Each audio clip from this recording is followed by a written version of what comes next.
కృష్ణా నదికి భారీగా వరద పోటెత్తింది. ప్రకాశం బ్యారేజ్ నుంచి రికార్డు స్థాయిలో నీటిని కిందకు వదిలారు. కృష్ణమ్మ ఒడ్డున ఉన్న విజయవాడ 4 రోజులుగా ముంపులోనే ఉంది. కృష్ణా జలాలే నగరాన్ని ముంచెత్తాయని తొలుత భావించారు. కానీ విజయవాడ ముంపునకు అసలు కారణం బుడమేరు కాలువ అనే విషయం చాలా మందికి అర్థం కాని విషయం. పొలాల్లో నుంచి వచ్చే అదనపు నీటిని తరలించి కొల్లేరులో కలిపే ఈ వాగే ఇప్పుడు విజయవాడకు దుఃఖదాయనిగా మారింది. ఇందుకు కారణం మానవ తప్పిదాలే. బుడమేరు కాలువ ఒక మేజర్ డ్రైన్ లాంటిది. ఉమ్మడి కృష్ణా జిల్లాలోని పంట పొలాల్లోని మిగులు నీరును తీసుకెళ్లే ఒక వాగు. ఖమ్మం జిల్లాలో పుట్టిన ఈ వాగు మైలవరం సమీపంలో ఎన్టీఆర్ జిల్లాలోకి ప్రవహిస్తుంది. రెడ్డిగూడెం, మైలవరం, జీ కొండూరు మండలాల్లోని పులివాగు, భీంవాగు, లోయవాగును కలుపుకొని ముందుకు సాగుతుంది.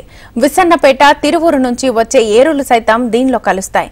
ఇవన్నీ కలిశాక వెలగలేరు మీదుగా విజయవాడ శివారులోని సింగ్ నగర్, గూడవల్లి, గన్నవరం, బాపులపాడు, గుడివాడ, నందివాడ వైపు సాగి చివరికి కొల్లేరులో కలుస్తుంది.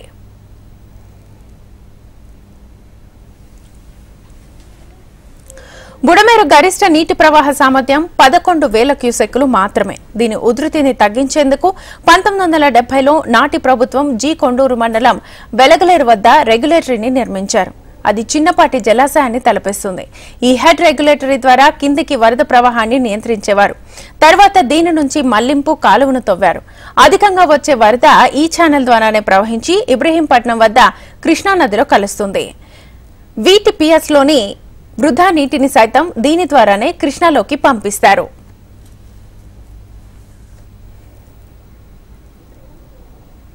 బుడమేరుకు 2005లో సుమారు 70,000 క్యూసెక్కుల వరద పోటెత్తి విజయవాడను ముంచెత్తింది. వరదను అరికట్టాలంటే మళ్లింపు కాలువ విస్తరణే మార్గమని ప్రతిపాదించారు అధికారులు. తర్వాత పోలవరం కుడి కాలువను బుడమేరులో కలిపారు. పోలవరం నుంచి వచ్చే నీటిని కృష్ణానదిలో కలిపేందుకు దీన్ని ఒక అనుసంధాన కాలువగా మలిచారు. పోలవరం కుడి కాలువను 37,500 క్యూసెక్కులతో డిజైన్ చేయగా ప్రస్తుత సామర్థ్యం 8,500 క్యూసెక్కులు మాత్రమే. గత 8 ఏళ్లుగా పట్టిసీమ నీళ్లు ఈ కాలువ ద్వారానే కృష్ణాలోకి వస్తున్నాయి.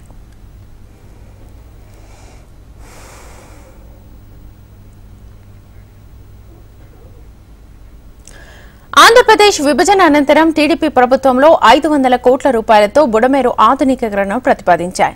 ఈ కాలువ భవానీపురం, విద్యాధరపురం, సింగ్ నగర్, పాయకాపురం, అయోధ్యనగర్, మధురానగర్, కనకదుర్గ కాలనీల మీదుగా ఏలూరు కాలువకు సమాంతరంగా ప్రవహిస్తుంది. ఈ ప్రాంతంలో భూములకు ఉన్న డిమాండ్ సొమ్ము చూసుకునేందుకు ఆక్రమణదారులు వాగుకు ఇరువైపులా కబ్జాలు చేశారు. నకిలీ పట్టాలు సృష్టించి ఇళ్లను నిర్మించారు.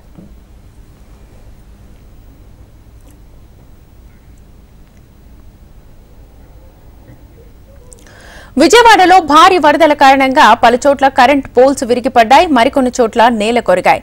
దీంతో అధికారులు వాటిని పునరుద్దరించే పనిలో పడ్డారు. అక్కడి నుంచి ప్రస్తుత పరిస్థితిని మా ప్రతినిధి కాంతి అందిస్తారు. విజయవాడ భయం గుప్పిట్లోనే ప్రజలు ఇంకా కూడా జీవనం సాగిస్తూ ఉన్నారు. విజయవాడ, సింగనగర్ పరిసర ప్రాంతాలన్నీ కూడా నీటిలోనే ఇంకా ప్రస్తుతం ఉన్న పరిస్థితి ఉంది. అయితే నిన్న సీఎం ఈ ప్రాంతంలో పర్యటించిన తరువాత అధికారులను అలర్ట్ చేయడంతో పాటుగా వరద ఉధృతి కూడా కొంత తగ్గడంతో ప్రజలకు సహాయ సహకారాలు అందించేందుకు గ్రౌండ్ లెవెల్లో రాష్ట్ర వ్యాప్తంగా ఉన్నటువంటి అంత సిబ్బందిని అంతా కూడా వాడుకుంటున్నారు. అటు ఎలక్ట్రిసిటీ డిపార్ట్మెంట్, ఫైర్ డిపార్ట్మెంట్, అలాగే మొత్తంగా దేవస్థానాల నుంచి కూడా ఫుడ్ సప్లై చేయడం, ఇవన్నింటినీ కూడా అధికారులు పర్యవేక్షిస్తున్నారు. అయితే ప్రస్తుతం మనం పాయకాపురం ఏరియాలో ఉన్నాం. ఇక్కడ ఎలక్ట్రిసిటీ పునరుద్ధరణ కోసం ప్రత్యేకంగా ఒక్కొక్కరికి ఒక్కొక్క ఏరియాని డిస్ట్రిబ్యూట్ చేయడం జరిగింది. పునరుద్ధరణ కోసం ప్రత్యేకమైన చర్యలు తీసుకోవాలి. ఇప్పటి వరకు కూడా వీరు కరెంట్ కూడా లేక చాలా ఇబ్బందులు పడుతున్నారు ఈ ప్రాంతంలో. కానీ నీరు ప్రవహిస్తుండటంతో ఎలక్ట్రిసిటీ వదిలినట్టయితే కాస్త ఇబ్బందులు వచ్చే అవకాశం ఉంటుంది. షాక్ కొట్టే అవకాశం కూడా త్వరగా ఉంటుంది. కాబట్టి కరెంటుని అయితే తిరిగి ఆపివేసిన పరిస్థితి. అయితే ప్రస్తుతం ఇక్కడ కరెంటుకి సంబంధించినటువంటి పునరుద్ధరణ పనుల కోసం వచ్చినటువంటి వారు. సార్ చెప్పండి, ఎక్కడి నుంచి మీరు వచ్చారు? ఇక్కడ పరిస్థితి ఏంటి? అసలు ఎలక్ట్రిసిటీ రావడానికి ఎన్ని డేస్ పడుతుంది? అన్నమయ్య డిస్ట్రిక్ట్ నుంచి వచ్చాము, మదనపల్లి. ఇక్కడికి వచ్చి నిన్న వచ్చాము మేము. ఇక్కడ 11 kV ఫీడర్లు కానీ 33 kV ఫీడర్ కానీ చెక్ చేయడానికి వచ్చాం మేమందరం. 33 లైన్ వరకు ఓకే. ఇప్పుడు 11 kV పెట్రోలింగ్ అయితే వచ్చాం మేమందరం. స్కెచ్లు వేస్తూ నీట్గా చూస్తూ వెళ్తున్నాము. ఇప్పటి వరకు అయితే మేము చూసిన వరకు క్లియర్గా ఉంది. ఇంకా వెళ్ళాలి, చాలా దూరం వెళ్ళాలి. సుమారు ఇంకా 4 కిలోమీటర్స్ 5 కిలోమీటర్స్ వెళ్ళాలి, చూడాలి. నీళ్ళైతే చాలా లోతుగా వెళ్తున్నాయి, నీళ్ళైతే చాలా ఇబ్బందిగా ఉంది. కరెంట్ కనుక ఈ మూమెంట్లో ఇస్తే షాక్ కొట్టే అవకాశం ఉండదు. చూస్తున్నాం, చెక్ చేస్తాం. క్లియర్గా ఉంటే వాటర్ ఫ్లో తగ్గితే ఖచ్చితంగా వీళ్ళకి కరెంట్ సరఫరా అయితే ఇవ్వగలం. ఇప్పుడు ప్రస్తుతం మీరు లెక్కలు రాసుకుంటూ ఉన్నారు, అంటే ఏంటి, అంటే యాక్చువల్గా మీరు ఇక్కడ పరిస్థితి ఏంటి, లేకపోతే మీరు అది గ్రౌండ్ రిపోర్ట్ చేసుకున్నాకే ఎలక్ట్రిసిటీ పునరుద్ధరణకు ముందుకు వెళ్తారు, సో అదేంటంటారు? మేము లైన్లన్నీ చూస్తున్నాం, ఏమన్నా ప్రాబ్లమ్స్ ఉన్నాయా ఏమి అన్ని రెక్టిఫై చేసి మెయిన్ లైన్ సప్లై ఇచ్చి మళ్ళీ ఇండ్లకి నీళ్లు ఫ్లో తగ్గితేనే సప్లై ఇండ్లకి ఇవ్వగలం. నీళ్ళు అనేది తగ్గాలి, ప్రస్తుతానికి ఫ్లో తగ్గితేనే కరెంట్ ఇవ్వగలం. ఇప్పుడు కూడా నీళ్ళు తగ్గినా కూడా ఇవ్వగలం. మేమైతే లైన్ అయితే సబ్స్టేషన్ వరకు ఉంది.